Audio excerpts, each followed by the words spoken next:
get. Um, so well, that was from that little place where we go to, where they got the watches and stuff as well. They got a No, nice watch shop. There's one nice watch shop there, I you're think. talking But about the one in Kinter, are you? yeah, in Kinta, that's it. Yeah, Yeah, no, yeah. it's not from there. I was in that watch shop actually, or looking in the watch shop back in June time. I took some pictures. I think they've got Panerais there. Is it Oh Panerais mate, still? Panerais are nice. Yeah, they Honestly, I got tempted by a Panerai recently, and I thought I can't do it. You they know. had those. Did they have Patek watches? I'm not sure. Philippe Patek. I'm not sure. I can't remember. Well, There's some you're nice looking at watches getting there. one. No, no, no. Fuck, a Rolex is enough. And Yeah, yeah, that's the thing. You got yours, and it's like you can get too many. Do you know what I mean? yeah, yeah, 100%. Like, and you've got that Rolex Yachtmaster you got is lovely. You know, Yeah, and like it's why would you want to sentimental get as rid of well, that? obviously, isn't it? So Yeah, yeah. So, but yeah, anyway, point being, you better get ready because I'm coming in hot. When we go out there, I think it's in October, I am mm. gonna absolutely trailblaze you on that table tennis table. Oh, you think you're good, do you? Oh, James. Oh, James. Are you actually good at table tennis? I've never really played it much in my life. Oh, oh, now the No, I sorry, I excuses. lie. I lie. I lie. Oh. I lie. I played it when I was out there in June with my nephews, and obviously I won. I beat them both because, like with the One darts, is six, dude, isn't I know, but it? like I beat them at the darts, and the youngest one said to my sister, she was like, "Oh, James will play with you," and he said his words were, "No, mum, I don't want to play with James because he's too good at everything." I was like, So what I did, I don't know if you knew this about me. I'm gonna share some real like deep information on Samo in here, right? "Right, So when I was how old was I? Probably about 13, mm. right? 12, 13. Guess who took table tennis lessons?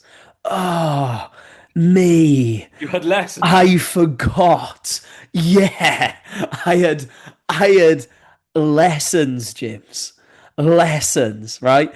Now, ask me who was Royal Caribbean tournament champion when I was 12. Ah, me. Ask me. Ask me. What age did I compete in? Adults? Yeah, they let me compete with the adults. And guess who won? You cleaned up, did you, sir? Me. No, all jokes aside, I actually did. Yeah. I did. Yeah, yeah.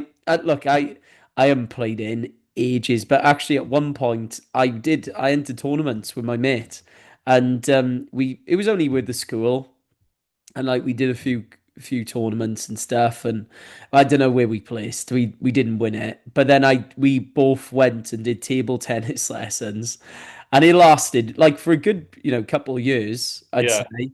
And then I entered one on the cruise ship, Mm. and because at the time I was so young, they were like, yeah, you can't enter.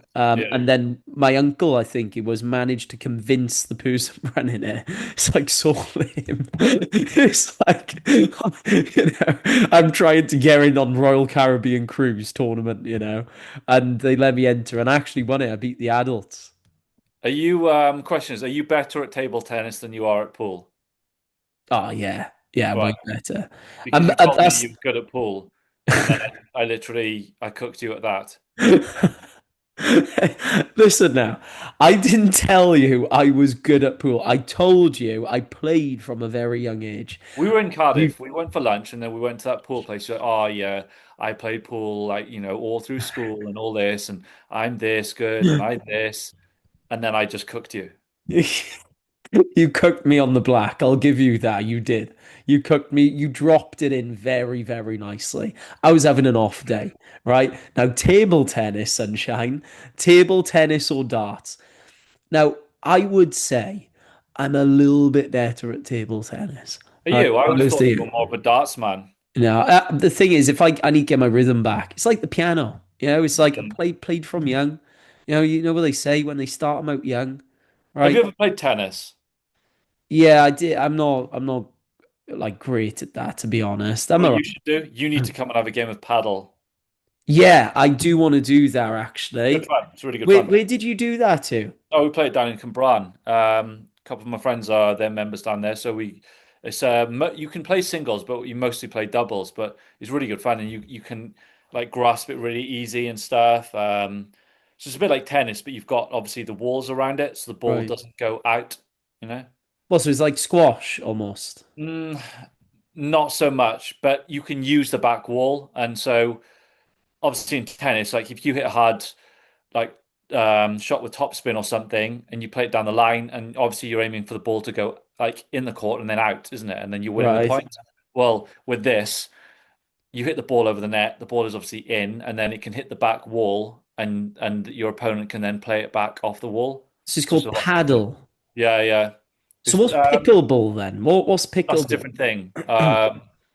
I've never seen that or played that, but that's a different thing altogether. Paddle is like huge, like very fast growing sport, I think, over here, and it's huge in Portugal and Spain. Right. What is there courts out in Portugal? Yeah, it's called out in Portugal. Yeah, Maybe you should look at that. yeah. Look for that, yeah. Yeah. No, I'd give that a go. Definitely. Get this thick ass running round that court, you know? So, I'd surprise you with my pace. Telling you. Surprise you, mate. well, because it's acceleration, isn't it? In that, Oh, I'm telling you. I'll cover the corners, okay? and I'll you're not cover going the to bitch to corners. me now. Oh, I can't play paddle because if I tear a hamstring and then I won't get my 300 kilo squat and my life is going to crumble. And Probably. No, I will. Honestly, I'll give her a go. I'd yeah, be up for that. Yeah, yeah. I think the key with that is you want to play like lots of spin shots and stuff. So like dropping it over the net. As opposed to like tennis, you're like obviously see the top tennis players, they're hitting lots of shots with top spin, aren't they? Right, You right. don't want to do that in paddle. Yeah, I'll be up for that. I'll Mm. give her a good go. Were you any good? Yeah, I'm all right. I was all Yeah. right. I played tennis. I mean, my friends used to play tennis quite a bit when we were teenagers. I was always all right at tennis. I wouldn't say I was anything standout. I played paddle now twice. So, yeah, I'm like first couple of games, I feel always rusty at it, but then probably by quite a few games in, I feel like get like almost like the rhythm and grasp of it. And obviously, Mm. I'm pretty good at getting around the court. So yeah, it's good fun. I Do enjoy you it. play it since you were young then? No, no, God, no. I've only played it the last 2 weekends. That's the first time I played the game. Golf was the one that you did a lot of when you were young. Golf, I played a lot. Yeah, when I was I don't know, I started that quite young, and when I was 16, I started working at a golf club. My aim then was to become a teaching pro, so Oh to be yeah. a coach at golf. But I just wasn't progressing how I wanted, and it was just like I was just too in on it, like so much. Like everything was so technical. I wasn't enjoying it anymore because if I was going out and having a bad round, I was like thinking, "Shit, this is my career here." Mm. Mm. So yeah, I kind of like was losing the enjoyment for playing. And in the end, yeah, I went to uni then and did a freaking business degree instead, which, don't use now. But now if I play golf, I just enjoy playing just for the fun. When was the last time you played like an actual course, like not the drive? Did I play last year? I probably play if I play twice a year now. That's Yeah. it. And who'd you go with Uh, then? Do you just do it by yourself or yeah, like I have mean, you I done used it to by play with my yourself? dad. Or? I used to play with my dad a lot, and then Yeah. me and three of my friends when we were growing up, probably from the age of like 13 up to about 16, used to play a lot. Um, But now only one of my friends really plays, and I haven't played with him for about 3 years. And so Right. no one I really know plays anymore. So it would just be the odd game in Portugal now, if anything, and then go to the driving range a couple of times. You can play it on your own, but it's not something you really want to do on your own. No, it seems quite sad if you're by yourself. Oh yeah, yeah. We'll Just go to the driving range when we're in Portugal. You can have a crack at it if you want. you'll laugh. Why is that? Honest, because like Have you I ever swung a I club or not? I think it's right up there. One of the funniest things when someone swings and misses, and you just hear the noise, and they're looking for the ball, and it's right there. All that That's deadlifting and the- bench pressing, you should put some power behind it if you connect with it. Well, I don't know if I told you this story. I went once and Right. I clipped that ball, right? Mm. I missed every. every hole. Every hole Okay. off the tee, I missed straight off. Yeah. And it was hilarious. And on the last hole, it was somewhere up in North Wales, I think. It's so random why I was doing golf in North Wales. I can't remember why. On the last hole, I smashed that ball, mate, so hard. It went beyond the hole Mm. and into the forestry behind the hole. All right. Like, so we lost the ball. That's how far it went. So I hit one ball in the entire day, and it happened to You just struck go it to right into the rough beyond Yeah. the hole. So that's my experience with golf. But I just, yeah, I mean, it's all technique, you know. Well, it's not That's something the skill. you see yourself ever playing, then, is it? It's time, mate. It's Yeah. time. Do you know what I mean? It's It like, is. Golf is a golf like a round of golf is about you're looking at about 3.5 hours. I get scared. Like I get scared about what things I commit to because I know if I'm in, I'm in. Like, Mm. and I know it'll just take up so much time, you know. Like, and even like with just playing the piano's right there, Yeah. and it's hard sometimes even just like finding the time to learn a song, To you do that. know. Yeah. So yeah, it's tough. But hey, did you see my message back on LeBron I James? did. Yeah, I did. What did Yeah. you think? Anyway, should we talk about that in this one? Because we can include all this in the podcast. I think this is pretty interesting. Well, I don't know. It's pretty off the cuff, isn't it? I think that's Yeah. what Yeah. people If like. you want to. Yeah. Yeah. But yeah, what? So, do you want to break down what you sent me? Because I thought that was pretty interesting. Yeah. It's just a video of. I literally saw it last night. I've seen it. I've seen it shared well, a few times now on my social media. LeBron James doing kind of like what would you call it? It's like a mix between a sumo deadlift and an RDL or something. And Yeah. obviously, the weight. I don't know. I saw different people saying different weights. I don't know. He's probably got about was it 50, 60 kilos on there, maybe? I'm not sure. Maybe a bit less than that. Um, yeah, him moving that weight, and obviously his form isn't picture perfect. And I've seen different arguments for and against on it. I have my views in a minute, but have you got anything? Well, I know you've got something you want to say as to the Did you question. hear my I view? heard yours. Yeah. So yeah, do you want to crack on first with it, Crack on. or yeah, or whatever? Like, Set me up. Yeah, I'll share my thoughts on it. So I think, look, the thing that I saw in the caption, the first thing I want to address is, and I hear this from tons of strength coaches out there.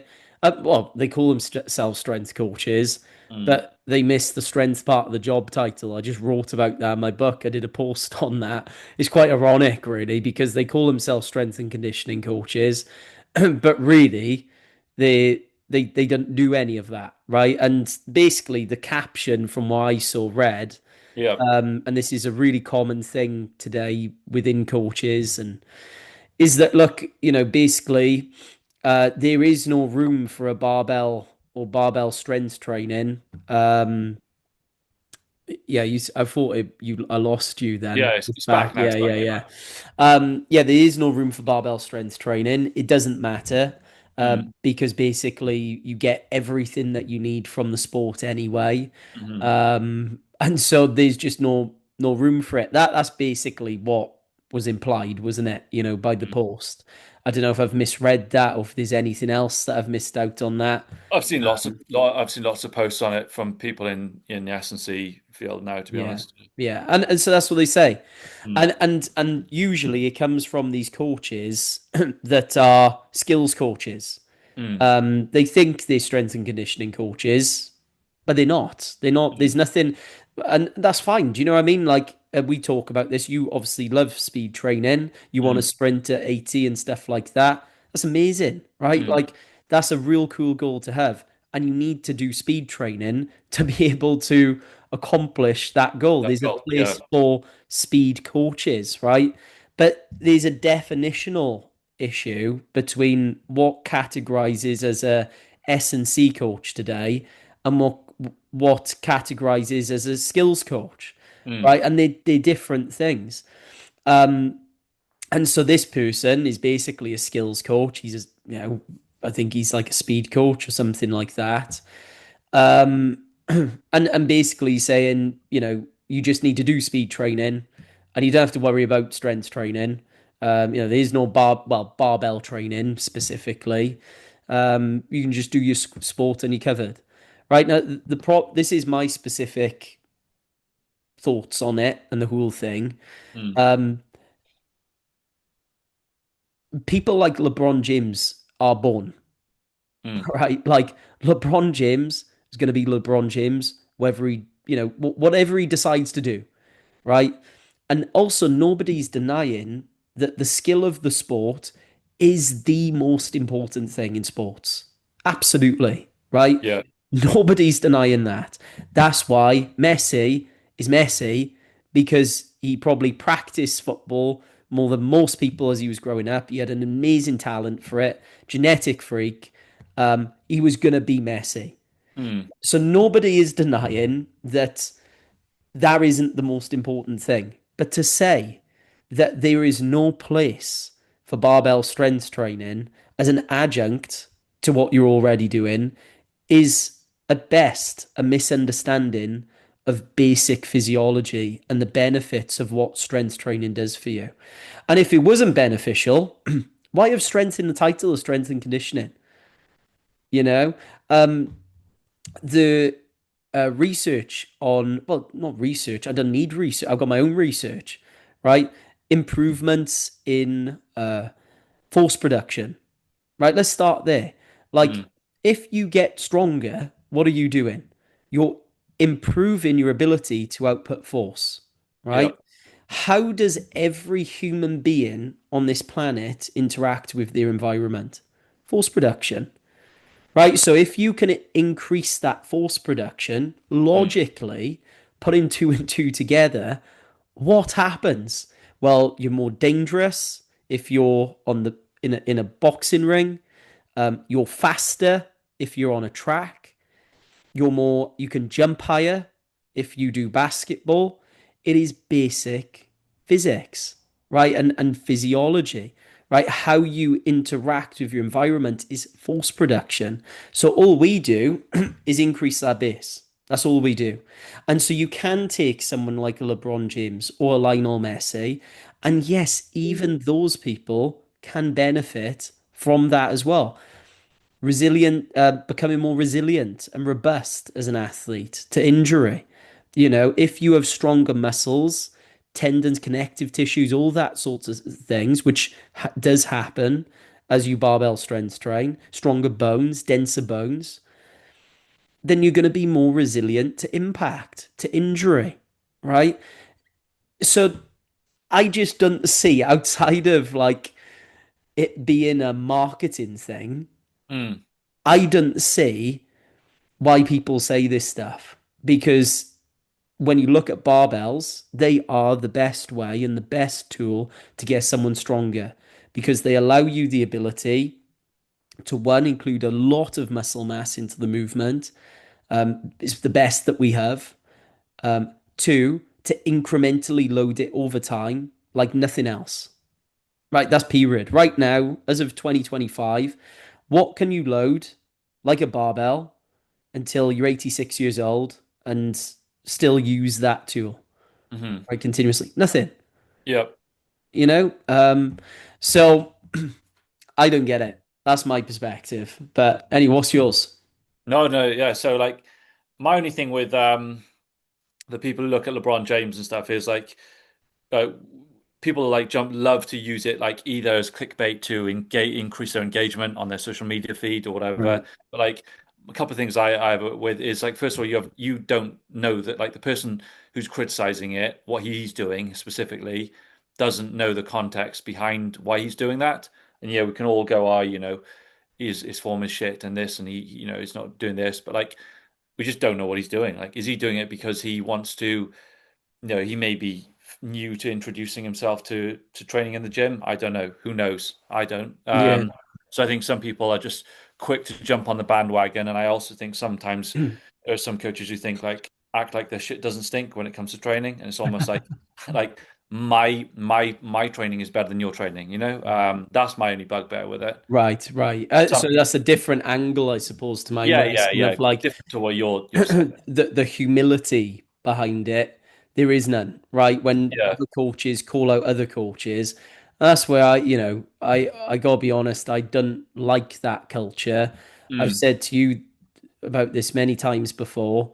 And I've stopped doing it now where I don't really like to call out training specific stuff because ultimately, if someone has got a different idea of training to me, or if someone thinks differently about it compared to me, look, I'm very confident in my approach and from what I've seen. Yeah. But if it's a difference of opinion, that's fine. Maybe Yeah, someone yeah. doesn't quite get results that way, or maybe you're slower that way, or maybe potentially someone can get hurt, right? Mm. Which does happen.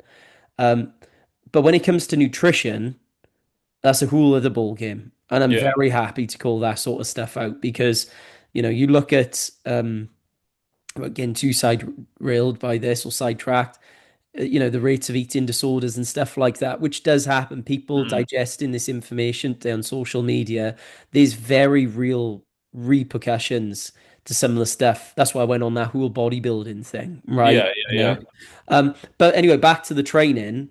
Yeah, absolutely. There's always a lack of humility, I think, when people, call that stuff out, other coaches saying as if they know better, and they don't know the context. But yeah, I mean, would you like my thoughts on like the exercise itself or like what I think? Yeah, I'm going to now. Just yeah, the other thing I was going to say is the other thing is like uh, I wouldn't criticize a professional athlete and go, do you know what? My training, if you train my way, I could make him better or something.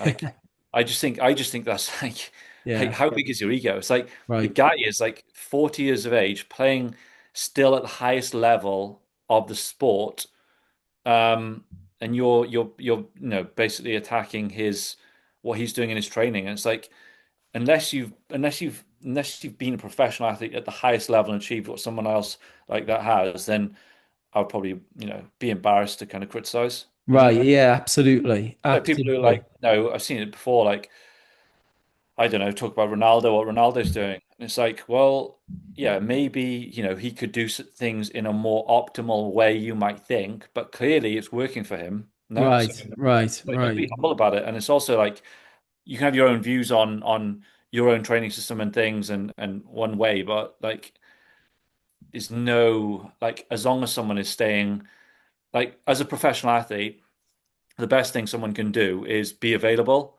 And Mm, like you look at LeBron James and like take Ronaldo, like they are available to play their sport all the time. right, And, right. whatever they're doing is clearly working for them. Yeah, yeah, yeah. That's just my thoughts on it. Like sometimes coaches just too quick to jump on a pro athlete because it'll get engagement, and be like, oh, if you did my system, it's like when the basketball player came out. Like that was the thing. A month or two ago, there was a player in the NBA finals who ruptured his Achilles, and you got some coaches coming out saying, oh, if he'd done this, he wouldn't have injured himself. And then you've got a whole load of other coaches coming out and saying, don't even come out and post that. You couldn't have prevented this injury. But it's like if you're gonna stand by that viewpoint that you shouldn't come out and say I could have prevented the injury. Don't also come out then and shit on someone's training and being like, oh, his training is shit and blah blah blah. Mm, When it's mm. clearly working well for the guy. Well, That's just that's the inherent risk of sports, right? Like, yeah, I think if you're someone that thinks that you could have prevented an injury in a sport, you are delusional yeah, because you, sports are dangerous. mm, Right? We were talking about this, I think, last week or the week before. Sport is dangerous, and that's what you sign up for. mm, So all we do, literally in the job title is prepare athletes the best that we can, yeah, but we can't take away all of the risk. And if someone is claiming that they can, well, then you're dealing with a salesperson, mm. right? You're not dealing with a coach anymore. And My that's the beef is reality though of is it. that yeah, coaches are coming out saying, "Oh, don't come out and say you can prevent injuries," blah blah blah about this. But then a month later, they're happy to come out and shit on the way a basketball player who doesn't get injured and is performing at the highest level and is always available to play. They're shitting on that. So it's like you can't have it both ways. Right, right. Yeah, absolutely. But yeah, mate, it's an interesting one. Now, look, in terms of the guy's form and stuff, I think you probably know my philosophy and opinion, right? But Yeah, I mean, again, you're never going to see me pulling up a video of LeBron James and saying, "Hey mate, listen, if you joined my program, then you'll do a lot better." You Yeah. know, I'm never going to be doing that because again, it lacks humility, it lacks Mm. self-awareness, and we live in that world today. You know, Mm. I'm sorry, like there's so many coaches out there now, and I listen to some of their page and I look at their pages, and you see like the face overs and all this sorts of stuff, the call out videos, and I'm like, where, where's your humility? You know, and I know we joke around, right? Like at the start of this, I was joking around with the table tennis and stuff like Yeah, of that. course. Yeah, no, yeah, yeah. But there's a difference between having a laugh, having a joke, and then someone who legitimately thinks they are, the best thing since sliced bread. Yeah. And there's a lot of that going on at the moment. And I think back to look, I don't agree with a lot of his philosophies personally. Not that he's a legend, right, in his own right. Louis Simmons, Mm. right? Uh, you know, very, very different approaches to strength training, me and him. But one thing I took from him was that he was always very open-minded, Yeah. very open-minded. Reading some of his biographies and the Iron Samurai, and reading that about, you know, that was the thing that I took from him. There wasn't someone that he wouldn't at least listen to, and hear out and give them time, you know. And I think we're just lacking that today, mate. I really do, and I think there's a lot that we can take from that approach. No, you don't have to agree with everyone, and you can certainly share your own opinions, but it doesn't mean that you should just, think, oh, I'm the best thing ever, and I'm going to call out this guy or that girl, you know. Just have some basic, like, core, Yeah, human no. characteristics. The fitness industry is the worst for it though. Like I Uh, can't think of any other like occupation you could work in where people spend so much of their time focusing on trying to pull down someone else working in the industry right. as opposed to just focusing on doing your job well. Right. That's a, It is, it that's is. that is a brilliant way of putting it. Yeah, that's true. I can't tell you how many people I see, like people who are high up in the fitness industry, love any chance they get, like to engage with content that are shitting on some other coach or training principles or methods that they don't like. Oh yeah, I'll fucking like this Right. because they don't like it, and I'm like, why?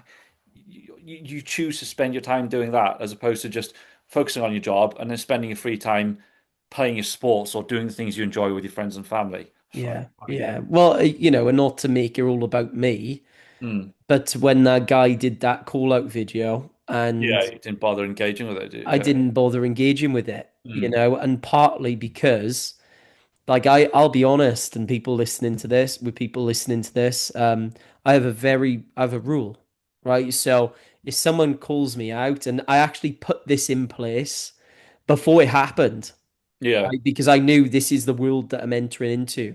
I couldn't agree more with what you just said. When Mm. I signed up to do this for a job and a living, I realized that a big part of my job is social media, and I'm entering into a toxic world. I need to. If you decide it, it depends who you come across, right? It can be great, but it can also be toxic. So I had to put boundaries up for myself so that it was done in a healthy way. And I made this call out framework. And I promised myself that if someone did a video on me or anything like that in the future, because I produce a lot of content, do not give it the oxygen. Do Yeah. not engage. And it happened like literally a couple of weeks ago. I think it comes with the nature of growing your business and all this other stuff. People try and tear you down. They try and have a negative, for clicks, whatever it might be. And it's because of that reason. Like, I don't want to spend my time in this toxicity that comes with social media. And that's the reality. It is a lot of that, at the moment. And I do think If people concentrated more on rather than calling someone out or Mm, athletes or whatever it might be, how about you build something for yourself? mm, LeBron James doesn't spend time on the internet like criticizing in the comment section someone's form. yeah. LeBron James too busy like winning titles or like whatever it might be, playing games. Mm, He's doing things that are bigger than you. He's building things that are gonna last for some time, whilst you just dissolve into the dust. mm. You know. So yeah, I mean, yeah, I think that's my approach of it, and I think someone can be spot on about something, but it's about how you do it. You know. Yeah. Um, I don't know what we would call the title of this one. I don't Our know. thoughts maybe on LeBron's training or something like that, you know. But yeah, but we're actually defending him. We're not calling her out away. So No, no, no. Here's a question for you, a little bit off tangent, but just because I saw it come up in comments on these LeBron James posts I've seen of this video, I've seen people say, "Oh, well, what? Um, would you train him as a power lifter then?" So it I just love that. and like that is people like I'm not a power lifter, but I see the value. Obviously, like I spent a ton of time talking to you. I see the value of people improving their force production through like I guess typical powerlifting exercises, you could say. So like what do you think? Is there any like what do you think are look at it from the opposite side then, are any negatives to someone utilizing like more of a powerlifting training style as a professional, Right. like That's field-based that's a, that's athlete? a good that's a good question, right? Mm, Because first of all, you need to differentiate powerlifting to strength training. yeah, They're different things. So strength training is general. It's a yeah, general physiological adaptation that you get through barbell training. That's what I do, right? That's what I do. Now, at times in the past, I have done completed. powerlifting. I've Mm, competed. At times, even now, like I've some powerlifters because of that experience that I have that want me at very specific times in the year to peak them for a powerlifting competition of which I have that skill set to do. But mm. that's not what I do with my business, right? If that makes sense. Yeah, yeah, Strength training. And the two differences, or the only difference, is that one is a sport and one's training. yeah. And in strength training, we cover more basic human movement patterns, right? So we cover the fundamental ones: squatting down, standing back up, pulling yourself up, pulling something toward you, picking something up off the ground, pushing something away from you, and pushing something up over your head. Mm, And we focus on those movement patterns. Now, the manifestations of those movement patterns are the low bar squat, the deadlift, the press, standing press, bench press, barbell row, and chin up. And we look to get people stronger in those basic human movement patterns over time. Power lifts is squat, bench, deadlift. So mm. they're a component of the training, but it's not all of the training. The other major difference is that in powerlifting, you are lifting at sometimes weights that are actually you go for attempts that are beyond your 1 RM. Super maximal. Superman, right? Yeah. So at times in competition, third attempt, you might think, right, I have to go up even more to beat this person that I'm competing against. So there's a certain set of rules that require you to push beyond your current physiological abilities. So those are the big differences. Now, nobody is saying, and this is where people get wrong because they confuse the two, right? And they will comment things like this, They see a bench press and they go, or low bar squat and they got right? power lifter. And Yeah. they think power. So that basically just shows right away that they haven't got the capability to distinguish the difference between barbell strength training and powerlifting. That Mm. tells you everything you need to know Yeah, straight yeah. away, right? And they conflate the two. Now, because you low bar squat doesn't mean you're a power lifter, Mm. right? It doesn't mean that you're a power lifter because you bench press. Yeah.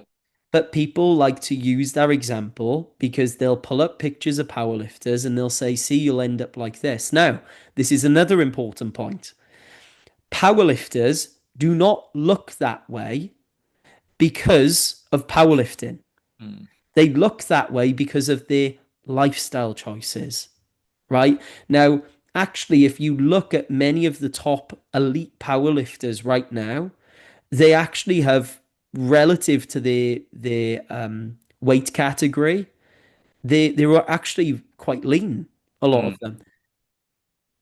Anybody listening to this, do me a favor, Google and type in a name called John Hack, right? Probably pound for pound at the moment, greatest that we've got. Look at his physique, right? Look at Russell Ulrihi, right? Um, Look at these powerlifters currently who are actually at the top. The, and again, that physique, they're muscle bound, right? Mm. You don't somehow like become this stiff, rigid monster because you do powerlifting, Yeah. right? You become that way because of your lifestyle choices. So again, they conflate that with powerlifting and they like to use that to prove a point. So with all of that in mind, is there any negatives to barbell strength training for someone who, in this sport and Outside of recovery and demands on that, like that's what I'm asking you. Yeah. yeah, I would say as long as you're load managing correctly, Mm. that is the best that we've got right now.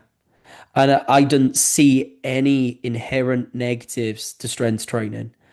I only see positives. Um, Injuries, strength training isn't inherently dangerous, whereas sport is. Mm. Strength training, obviously, everything that you do carries a risk component to it, right? But that doesn't make it dangerous, right? Dangerous is something that is Far exceeding what you very can. risky, Yeah. Yeah. exceeding risk. Strength training, you control the controllables, right? It should be a process where you're incrementally loading the bar over time, so Mm. it's not dangerous. Other people will say, well, it takes away from the sport. Not if you're periodizing properly. I'm a big believer in maintenance phases, massive believer in them. Mm. So if you understand basic load management, then you develop in the off season and you maintain in the in season. No drawbacks there. So unless someone can give to me an argument why strength training is a negative and barbell strength training, I've been doing this for years. I've yet to hear one, you know.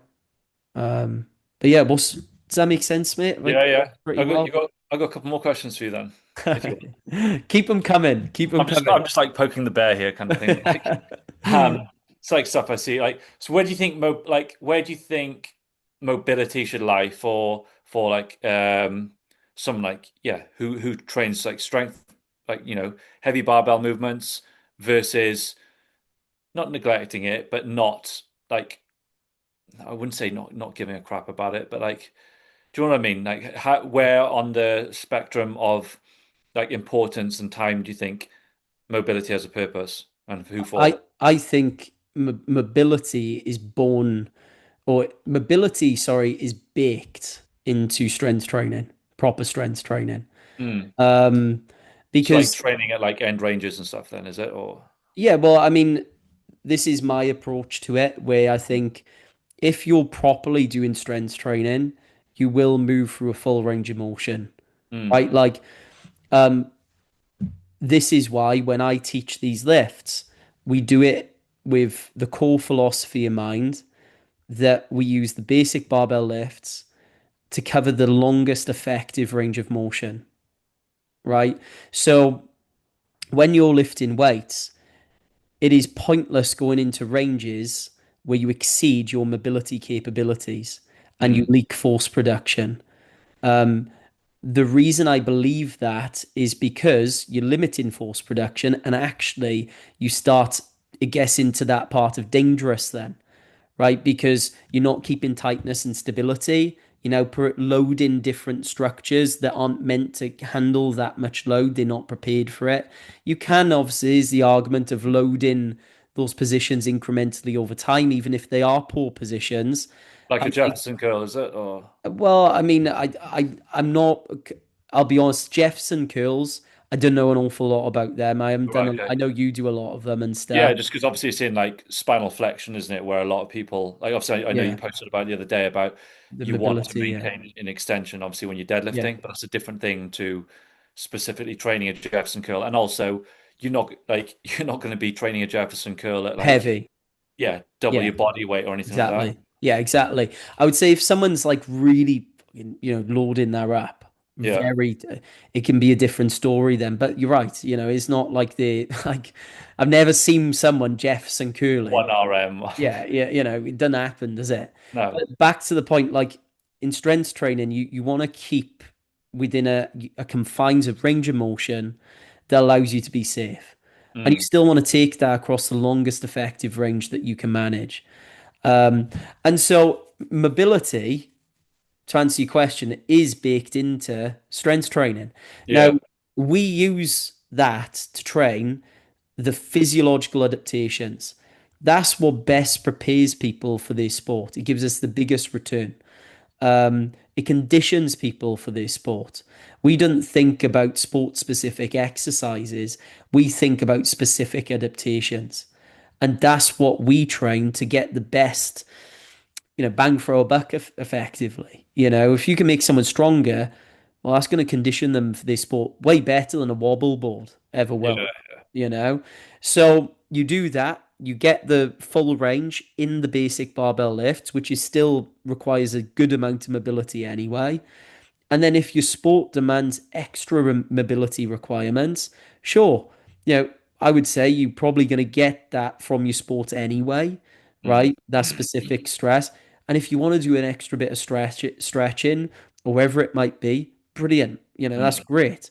But that's a separate piece compared to, Yeah, not at the top of the pyramid, like further down. yeah, Yeah. exactly. Yeah. So that's my thoughts on it anyway. All Um, right, then another one.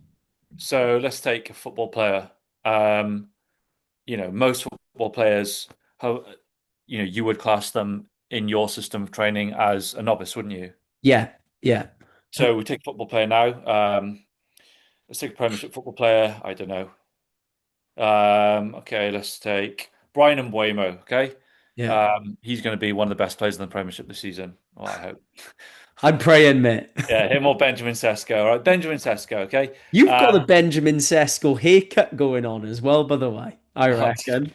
I just noticed. It's like sharp. Yeah, yeah, yeah. Anyway, sorry to interrupt. Okay, Benjamin Sesko comes to you and he's like, "All right, Sam." He's like, "I want you to better prepare me for the game. Um, like you've watched him play everything. I hear a lot about doing more dynamic loading. So should I invest more of my training time outside of skill work with Manchester United?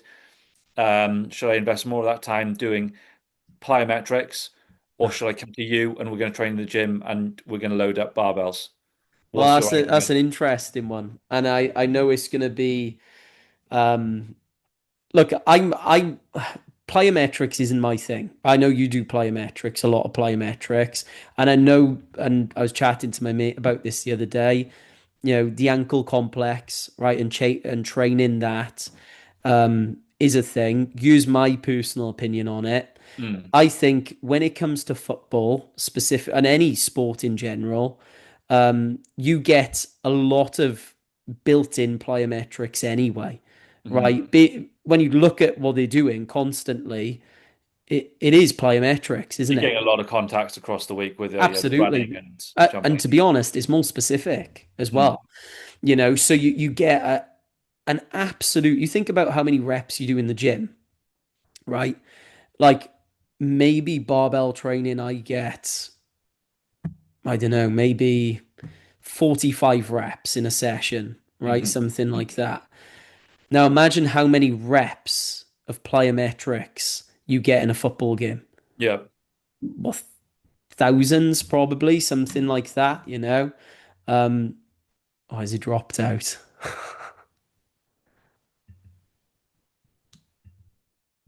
Damn, he's back. I You're thought I was back. gonna Yeah, have yeah. No, no, you're back. to. Yeah, Yeah, so you get thousands in a game, yeah. right? So that's part of the question that I ask myself, right? I think I told you this before. Is like when I look at the sport, Mm, what is the sport giving them already, and what do I need to cover, mm, right? So what part isn't it giving them? Sorry, right? And you got to remember with an athlete, there's only so much resource of time. You know, it's like most people, they just athletes, they're busy. They're too busy doing skills practice. They're already getting a ton of total tonnage through plyometrics in this sport. Um, and so I want to look at, okay, what can I give them? mm. Right now, I'm not like this anti-plyometric coach or ever, I don't, yeah. right? But Anti-cardiac goes. anti-cardio, so I'm not, in that camp, right? Yeah. If I see someone doing that, it's fine, fine, Mm. like great. But at the same time, would I do them? Probably not, because I would look at, okay, they're already getting it already in this sport, some level of that, and lastly as well, you're loading the entire kinetic chain. The ankle gets hit in a barbell squat. Mm. Like it's not as if it gets missed out. It's still getting stronger. Everything's loaded. I suppose that it's just more rapid, kind of, Contractions. yeah, exactly.